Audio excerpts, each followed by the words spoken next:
Federation of academic એસોસિએશનના પ્રમુખ હેમાંગ રાવલની આગેવાનીમાં નામદાર સુપ્રીમ કોર્ટના હુકમ મુજબ ગુજરાત સરકાર દ્વારા કોચિંગ ક્લાસીસ માટે સૂચિત કાયદો બનાવવા કાર્યવાહી થઈ રહેલ છે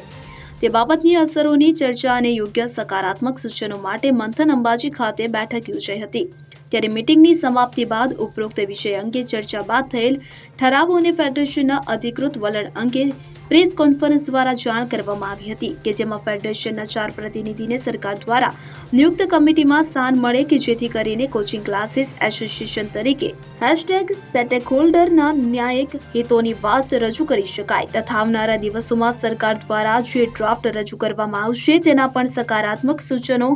ફેડરેશન દ્વારા આજની મંથન બેઠકમાં તૈયાર કરવામાં આવ્યા હતા। આવનારા સૂચિત કાયદા માટે 17 સભ્યોની ફેડરેશન દ્વારા ડ્રાફ્ટ કમિટીની પણ રચના કરવામાં આવી હતી અને તેઓ દ્વારા સૂચનો ગ્રાહ્ય રાખવા ઠરાવો થયા હતા। માહિતી આપતા ફેડરેશન ઓફ એકેડેમી એસોસિએશનના પ્રમુખ હેમાંગ રાવલે જણાવ્યું હતું કે અરવિંદ અગ્રવાલ સાથે અંબાજી। હવે જુઓ દેશ દુનિયાની તમામ ખબરો તમારી આંગળીના ટેરવે। ઉઠાવો મોબાઈલ અને ગૂગલ પ્લે સ્ટોર પરથી ડાઉનલોડ કરો અમારી CN24 ન્યૂઝ મોબાઈલ એપ।